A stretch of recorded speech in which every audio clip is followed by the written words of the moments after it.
Salut à toi public. Dans cette vidéo, nous allons étudier les couches électroniques, c'est-à-dire la manière avec laquelle les électrons sont répartis sur les couches et les sous-couches d'un élément. Alors on va rentrer un petit peu dans le détail. Trois documents qui sont présentés ici sur la diapo. Le premier document, c'est une classification périodique simplifiée avec les 18 premiers éléments.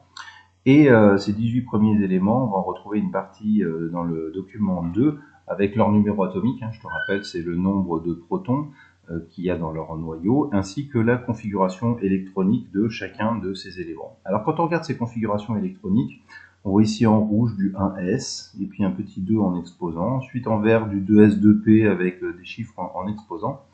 En fait, tout ceci représente la répartition des électrons. C'est comment sont répartis les électrons sur les différentes sous-couches. Bon, alors on s'aperçoit que plus le numéro atomique est grand et plus la configuration électronique est longue à écrire. C'est normal, on est juste en train d'indiquer la place de chacun des électrons sur les sous-couches. Donc plus il y a de protons, plus il y a d'électrons, et plus il y a d'électrons, plus il y a d'informations à donner sur la répartition de ces électrons sur les sous-couches.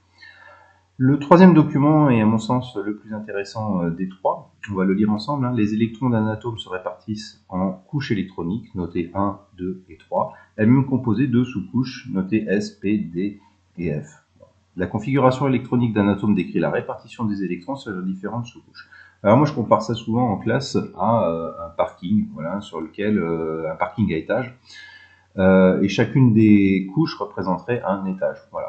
Et chaque étage est réparti en sous-couches. Alors ces sous-couches, on pourrait très bien imaginer des places qui au sol sont numérotées S, des places qui au sol sont numérotées P, et des places qui au sol sont numérotées D, et ainsi de suite. Donc la caractéristique de la première couche, bon déjà son numéro c'est n égale 1, sans surprise, c'est que elle a un certain nombre de places qui sont toutes notées S, ok.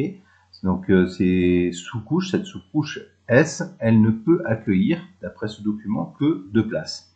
Donc en fait, ça voudrait dire que notre parking à étage, c'est au rez-de-chaussée, enfin au premier étage, il n'y a que 2 places de disponibles. Et la règle de remplissage, elle est la suivante, c'est que l'on va toujours commencer par remplir les couches les plus basses, à savoir la numéro 1, et ainsi de suite, on va remplir les places les unes après les autres. Comme dans un parking, on n'imagine pas que tu vas monter au 4e étage en passant devant les 3 premiers qui sont entièrement disponibles pour pouvoir se garer. Donc là, c'est exactement la même chose. On remplit à partir de la première couche et ensuite, on va saturer les couches et monter petit à petit. La caractéristique de la couche numéro 2, donc elle a un peu plus de place dans son parking. Sur cet étage-là, elle possède un total de 8 places au total. La couche numéro 2, elle a 8 places. Alors, la couche numéro 2, elle a des emplacements qui sont notés 2S, ok, qui possèdent 2 places, et des emplacements qui sont notés 2P, où il y a 6 places. Donc 2 plus 6, ça fait 8 places au total. Donc là, ce qu'il faut bien comprendre, c'est que la couche numéro 2, elle a ici une sous-couche 2S et une sous-couche 2P. Alors déjà, on remarque dans la structure électronique, que au début, il y a toujours le numéro de la couche qui apparaît. Un S, ok, ça c'est le numéro de la couche, S c'est la sous-couche. Le numéro 2 qui apparaît, c'est pour dire qu'on est sur la deuxième couche, et là on est sur la sous-couche S. Couche numéro 2 et sous-couche P. Ok. Donc là pour l'instant, si on avait à remplir ce parking, on aurait utilisé 2 places sur la couche 1S, 2 places sur la couche 2S et 6 places sur la couche 2P. Bon, admettons qu'il y ait encore un peu plus d'électrons à répartir. Elle va être obligée de passer au niveau du dessus. Et on s'aperçoit que le niveau du dessus, il possède encore un peu plus de place disponible. C'est comme si tu avais un parking qui, en partant du 1 vers l'étage 2, il y aura un peu plus de place. L'étage 3, il y en aurait encore un peu plus, et ainsi de suite. Bon, ça se comprend assez bien si on raisonne sur le modèle planétaire de bord. On imagine bien que tout proche du noyau, il n'y a pas beaucoup de place, mais par contre, plus tu t'éloignes, plus il y a de place. On peut faire cette analogie-là, même si dans la réalité, c'est beaucoup plus complexe que cela. Donc on y va. Couche numéro 3, là, il y a 3 sous-couches. Une sous-couche 3S, 3P et 3D. Alors le mieux, c'est de faire peut-être un exemple avec l'atome de soufre qui est proposé ici. Lui, il a 16 protons. C'est le numéro atomique, c'est Z égale 16. Donc ça veut dire qu'il a 16 protons. Et donc, s'il est à l'état atomique, il a 16 électrons, d'après l'électroneutralité. Alors maintenant, on y va, on place les électrons. Donc on va commencer par la couche 1S qui peut en accueillir 2. Donc on va écrire 1S Et le petit exposant 2 en haut, bah, c'est le nombre d'électrons qui occupent cette sous-couche 1s. Ok, la première sous-couche est remplie, on passe à la couche numéro 2. On passe à la couche numéro 2, donc qui possède une sous-couche S qui peut en accueillir 2. Donc ok, là je vais en caser 2, donc on a de la 2s2. Donc ça me fait un total déjà de 4 électrons qui sont casés. 2 sur la 1s et 2 sur la 2s. On passe à la sous-couche 2p. La sous-couche 2p, elle peut accueillir un total de 6 électrons. Donc on y va, on rajoute les 6. Et là, finalement, on en a déjà casé 10 d'électrons. Sauf que là, ben, ça y est, cet étage-là, il est complet. On est obligé de passer à la couche du dessus. Donc on passe à la couche numéro 3, on l'indique ici. La 3s, elle peut en accueillir 2. Ok, donc là on est à 12 électrons. Il en reste maintenant 4 à placer, que l'on va placer sur la sous-couche 3p. Voilà. Donc c'est comme ça les règles de remplissage les règles de remplissage pour placer les électrons sur les différentes couches et sous-couches. Donc la règle, c'est on commence toujours par les couches inférieures, on les remplit petit à petit, on les sature, et quand elles sont pleines d'électrons, qu'elles ne peuvent plus en accueillir, on remplit la couche supérieure. Voilà. Ça, c'est vraiment le truc à retenir.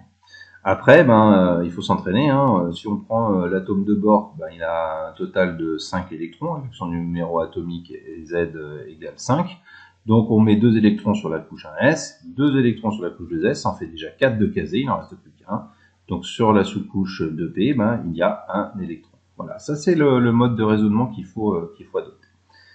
Donc ça, il faut, t'as pas d'autre choix que de t'entraîner finalement. Alors l'exemple suivant, il est intéressant. On va utiliser la classification périodique et on va un peu mieux comprendre finalement comment a été rangée cette classification périodique. On y va, je remplis la classification périodique avec finalement la configuration électronique de chacun des éléments. Donc c'est un petit peu long à faire, c'est fastidieux, mais quand on a compris le truc, c'est pas très difficile, et si tu arrives à faire ça tout juste, c'est que normalement tu as bien compris. Alors déjà, la classification périodique, il y a des lignes et des colonnes.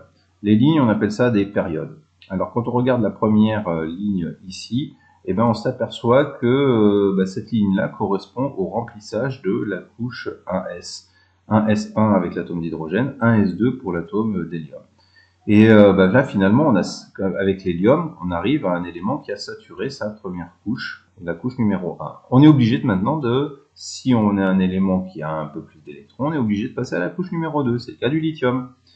Là, sur le lithium, on a la couche 1s2 qui est remplie parce que il y a déjà 2 électrons qui sont pris alors qu'il en a 3, et il faut le troisième le placer sur la couche 2s. Donc pour le beryllium, on a 2s2, pour le bore, on a 2s2 de p1, et ainsi de suite, on continue à compléter jusqu'à arriver à l'atome de néon. Donc finalement, cette deuxième période, cette deuxième ligne, correspond au remplissage progressif. Quand on avance dans les numéros atomiques des éléments, remplissage progressif de la couche numéro 2.